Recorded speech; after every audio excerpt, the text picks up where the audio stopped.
What a week it is in the week of American horse racing. It is Kentucky Derby and Oaks week. We've got our Oaks video, that's on the channel already. We've got our Derby video coming right now. You're in the perfect spot. Get a drink, sit back. We'll take you through the entire field and our picks for the 151st running of the Kentucky Derby. We've been speaking about it, Tom, for weeks, for months.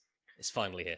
It's finally here, the Run for the Roses, the big race for the 3-year-olds at the start of the campaign, the first leg of the Triple Crown. Will we see a Triple Crown winner this year? Well, that is a big question point. We don't know at the moment, but there are plenty of good 3-year-olds in this year's renewal of the Derby. If one of them goes on to win and we don't get that kind of big shock that we had with Rich Strike a few years ago, then maybe we will see a Triple Crown winner. This is going to be a great race, Luke.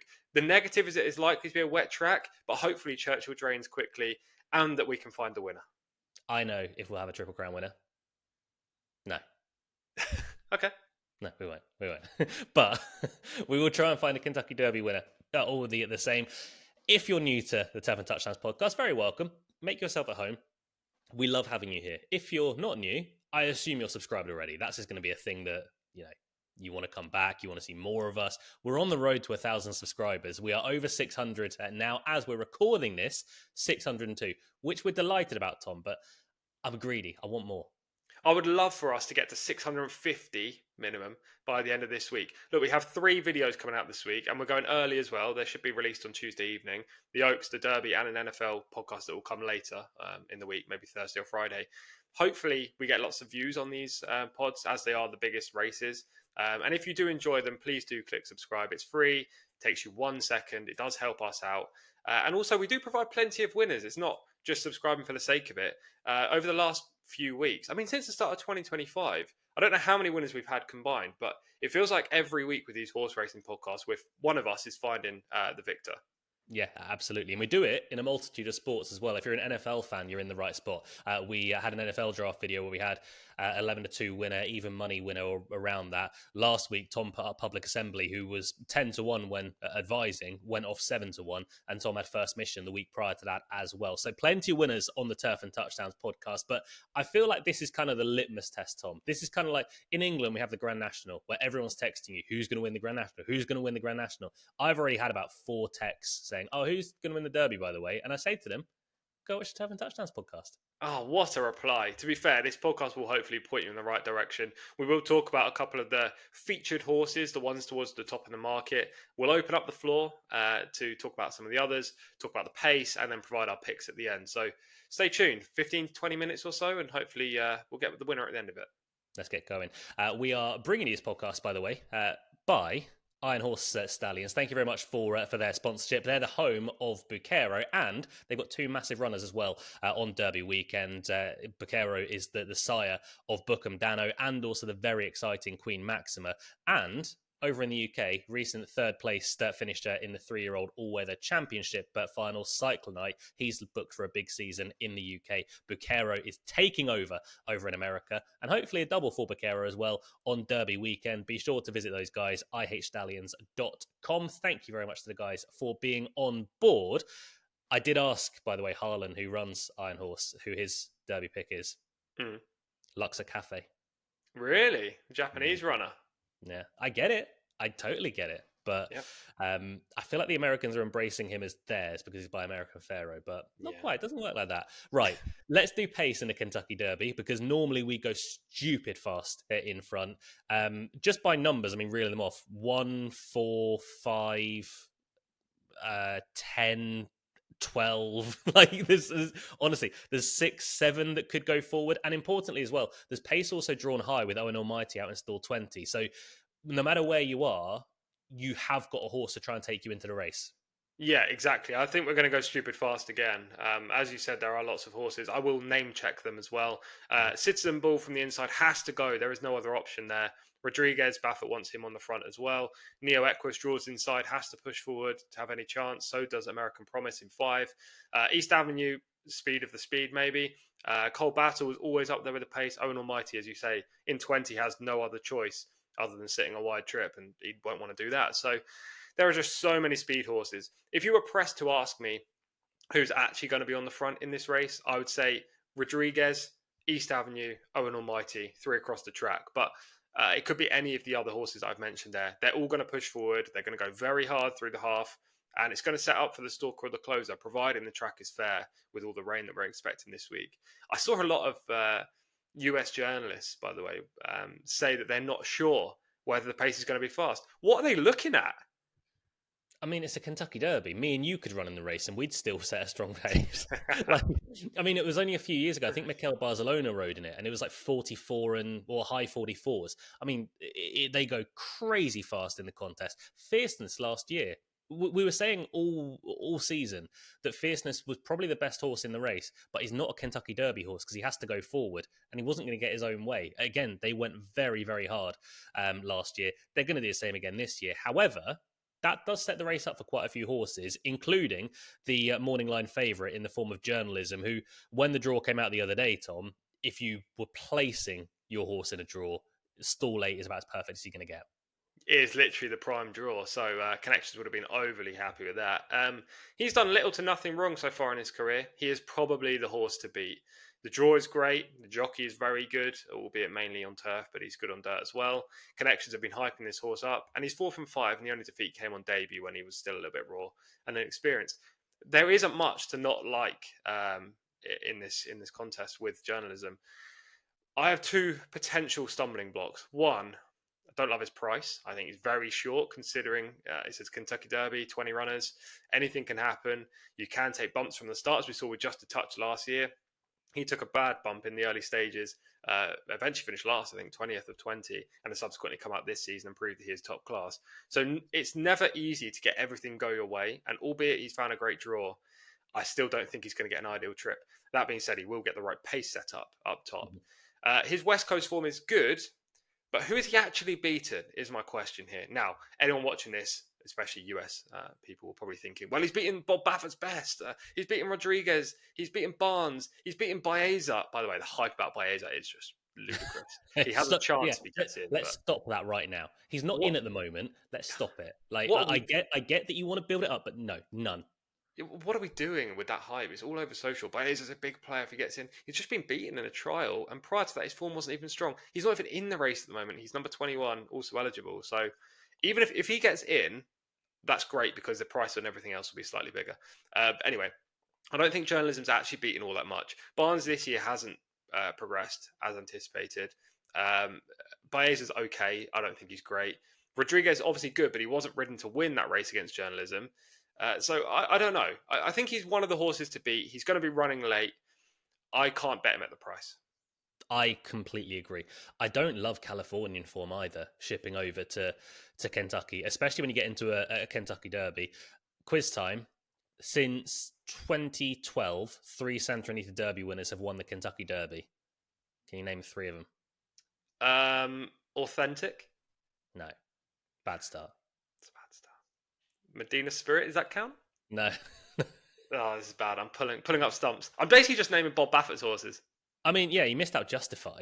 Yeah, Justify, of course. I was getting there. Yeah. Justify, California Chrome, I'll have another. 2012, 2014, 2018. There hasn't been... I think Justify even got disqualified as well from the Santa Anita Derby afterwards. But there hasn't been a winner of the Santa Anita Derby go on to the Kentucky Derby and win since 2018. It's not something we see all too often. I just don't love the Californian form going forward. The positive is Journalism was really badly inconvenienced turning out the back straight in that Santa Anita Derby, and he's a horse that looks to take a step forward. I'll just bring you the international markets, by the way, and these are best prices, so it's a mix and match of all bookmakers over in the UK.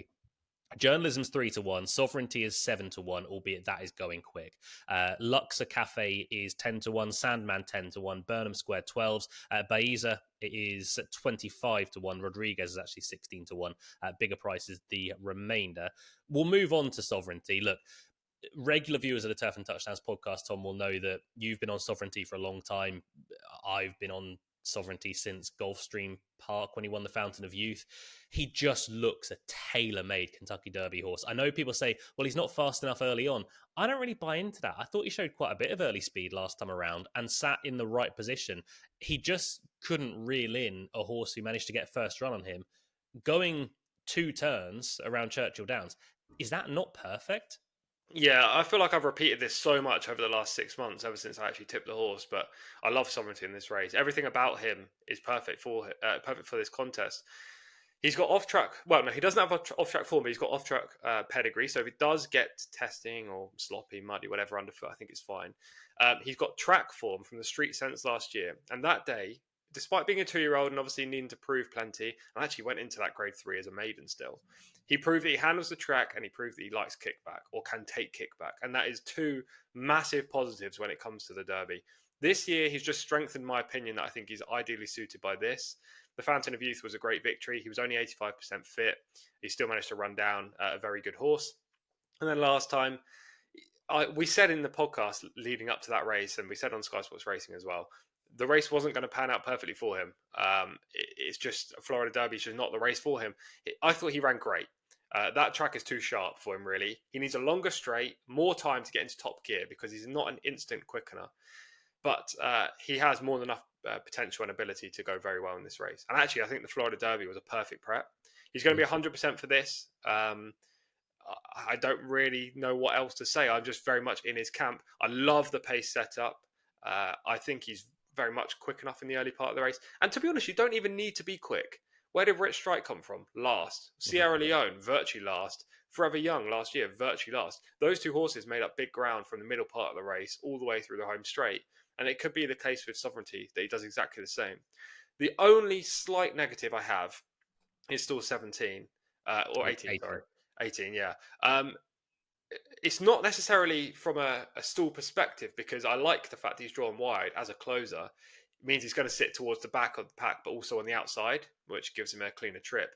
The only problem is being out that wide, if there's any kind of jockeyship from the gates where a horse goes dead straight rather than immediately cutting across, he could be pushed out and then lose position as a result, which we don't want to see. But it's not even a massive negative. I think he's got a huge engine and a great chance. Yeah, I mean, that is the potential negative because you've got Jose Ortiz on the inside on Sandman, who honestly paint him a different colour, but he's kind of Sovereignty, the same kind of horse because he will be staying on from a long way back. Sandman was behind him in the street sense back end of last year, as was Tistastic. Both of those turn up here. As you say, we were saying going into the Florida Derby, doesn't need to win this race. He just needs to turn up, have a little run around. And I thought he ran really well back in second. A lot of people crabbed that run. Obviously, he was behind Tappan Street. Tappan Street's not here, but I'd have had him overturning that form regardless. I just think if there's a horse tailor-made for a Kentucky Derby, it's Sovereignty, and I think this race is going to set up perfectly for him. However, there are others in the contest. I mean, we'll move on to Sandman. There are a lot of people out there that have sort of contacted us and shown us their bet slips. They've got fancy prices on Sandman, and you're very live with this as well. He's a horse that I think a few podcasts back when he ran behind Speed King, was it, in the Southwest, or it might have been the Rebel, I said I think that's, for the moment, and this was before Sovereignty, for the moment, this is the strongest Kentucky Derby form on offer. Honestly, even now, it's not that far down the pecking order. Yeah, I tipped him in the Arkansas Derby last time when he won. He did it well. I don't really know what I can say negatively about that. It was a good performance and kind of what I was expecting, but it was maybe a little bit stronger in the latter part of the race than I thought. He's an improving type. He has great claims in this race. I do have a little bit of a question mark about him in regards to certain different points. I love the jockey booking, by the way. I know Jose Ortiz rode him in the Arkansas Derby, but the fact that he stays on board is a big positive. My questions with him are, firstly, he's a deep closer, but I don't think he's the strongest deep closer in the race. Therefore, it's hard to put him on top. Secondly, he's a little bit raw and inexperienced when he hits the front. If you watch the Arkansas Derby, he just goes left and right once he hits the front. It's like he likes to chase a horse rather than actually be in front and have nothing ahead of him. So that's a little bit of a concern. I'd like to see my horse go dead straight up the straight at Churchill. Otherwise, you can throw a race away. And thirdly, and this isn't really a point, it's just a trend. Stall 17, 0 from 44 in the history of the Derby. It's got to be a negative. I enjoy the people that come out every year when someone says, "Oh, Stall 17's never won the Kentucky Derby," and they go, "Well, it has because there's been non-runners and they've come in." It's like, yeah, no, but Stall 17, it's the number. That's what people are saying, and it's not necessarily that serious of a point because not that long ago the stalls changed. They used to have a stall of about 15 or so, was it? And then the outside few were like angled in, so it got real messy. Now they've just got a massive stall. It's all the way across. It's been that way for the last few years, but don't let the draw put you off, Sandman. You're okay on that part. Look, we could be here forever. Let's just throw other names into the hat. I think on the lines of Sandman, I think Publisher has got a chance of running a big race. I don't think he's necessarily got a huge chance of winning it per se, but Jose's brother Irad taking the ride. I mean, he's the maiden coming into this race. He's 0 from 7, but I think he's very much on the radar. Who are you putting on the map? Yeah, Publisher and Tistastic, the two Asmussen horses, need to be mentioned. Asmussen has a terrible record in the race, which would put me off, but both of those have run really well in some of the trials. Burnham Square, I'll talk more about him in a minute. He's got a great chance. Final Gambit would be interesting if he's definitely handles the dirt. Brad Cox has said recently that he's been training really well in the build up to this on dirt, but prior to running at Turfway, he said he trained poorly on dirt, so I'm unconvinced. It seems like Brad would say the horse is training well anyway, regardless of what actually is happening. He's got good form on the all-weather, but we're just unsure about surface. And Rodriguez is worthy of a mention because if he gets left up top on his own, he's very dangerous, but that seems a little bit of a stretch. Yeah, and the two Japanese runners as well, Admire Daytona and Luxor Cafe, they've actually faced off a couple of times before. They met Tom in a maiden. Oh, no. They were miles clear of this. I think it was about 12 lengths, just 12, back to the rest of them. How unfortunate if you bump into these two in a maiden. I mean, they had a heck of a race. They were separated by about a head or so. Obviously, Admire Daytona was a fair way behind in the Hyacinth Stakes at Tokyo, but he missed the break that day. He has gone on to bigger and better. I do think for the Kentucky Derby itself, the Luxor Cafe is the better of the two. Luxor Cafe is a massive, great big unit by American Pharoah, whereas Admire Daytona, he's more compact, he's more precise by Drafong. I think he looks more potentially a miling type rather than this sort of horse. Of the others, there's a lot in here that you can just rule out immediately. I think we've mentioned the main ones. So what we're going to do, we're going to take you through our picks, but we're also going to give you a 1, 2, 3 for the contest as well, just in case it gives a bit of extra depth and lets you know who else we're looking at. So, Tom, whoever are you looking at for the Kentucky Derby? I am putting on top Sovereignty. If it was a shock to everyone, for the last 6 months, as I say, I love this horse. I love the prep. I'm not 100% sure about the gate, but everything else is a big tick in the box. I think it's the best horse in the race. 7-1 is a very fair price. I don't know what he'll be at the off. To be honest, I don't really care. Obviously, in the US, you will care, but 7-1 I think is very fair. And if you can get anything around that, maybe a little bit bigger, maybe a little bit shorter, I think it's a good bet. He is the horse to beat for me, and he is going to be my number one pick. I will have another bet in this race. Last year, I put up 3 horses in the Derby. One of them was Mystic Dan, but he was my least confident of the 3, and he went on to win. So I kind of learned from that. You need a couple of darts. I can't actually remember one of the other horses I put up last year, but one was Just a Touch, who got badly hampered at the start, and it was game over immediately. So I want to have a couple of darts. The second one is going to be Burnham Square. I'm not 100% sure that I actually love this horse in this race, but I tipped him in the Bluegrass last time, and he did the job got the job done well.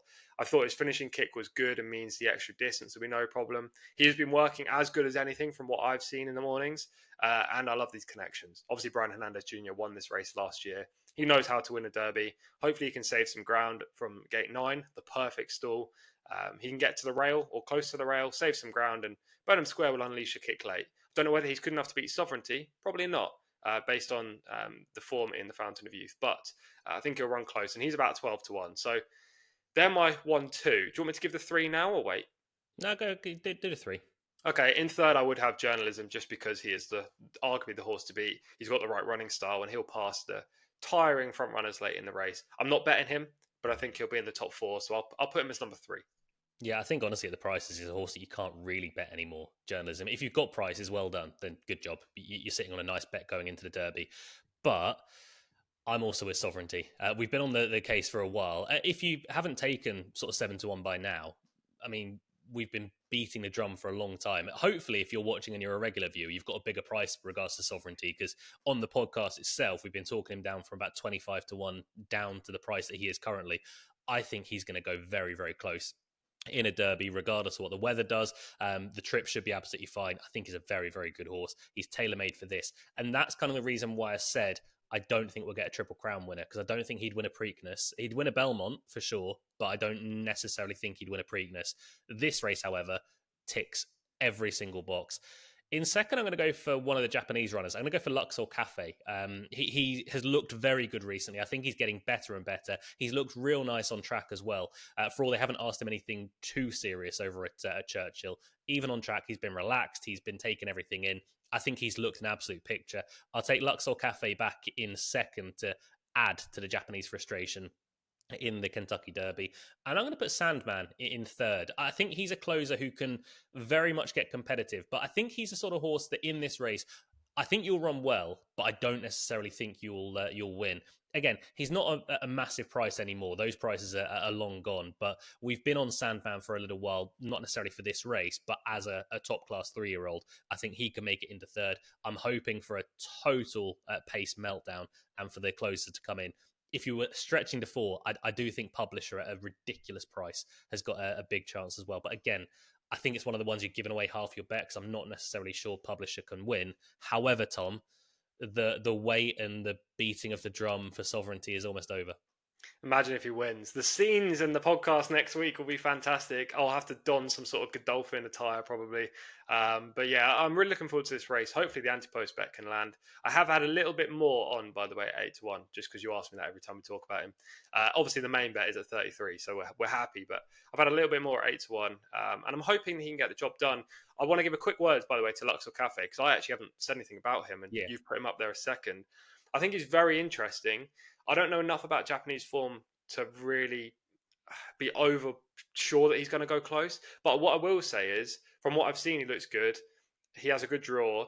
And more crucially, if the track is wet, I think he is probably the horse that is advantaged the most by that. I think he's got 4 wet track wins to his name already in Japan. So just keep an eye on the track for him. I won't bet him. He's not on top for me, but Luke's giving him a great shout out. Yeah, I do think Luxor Cafe will run well. He's a very strong travelling individual as well. I would argue, actually, he's possibly the strongest traveller in this field, maybe alongside journalism, but we will see. That's our look at the Kentucky Derby. Leave a like, leave a comment down below. We want to know who you think is going to win the 151st running of the Kentucky Derby. Thank you very much to Iron Horse Stallions for sponsoring this podcast. Go check them out, ihstallions.com. And also, alongside things, cheer on the Vaqueros this weekend with Bookham Dano and also Queen Maxima. I really hope Queen Maxima, Tom, turns into a real top flight sprinter. She does look really good. I mean, she's done nothing wrong so far, apart from a couple of poor rides. So she has every chance of being A1. Yeah, she goes out of California for the first time. However, thank you very much for watching our Kentucky Derby podcast. Like I say, leave your thoughts down below. We want to know who you think your 1, 2, 3 are for the Kentucky Derby. If you're on the Sovereignty train, very best of luck. If you're against Sovereignty, I mean, good luck, but a little bit less luck on that part. I mean, we're not going to be too one-sided. But until we next get to speak to you guys, stay safe, look after one another. Goodbye.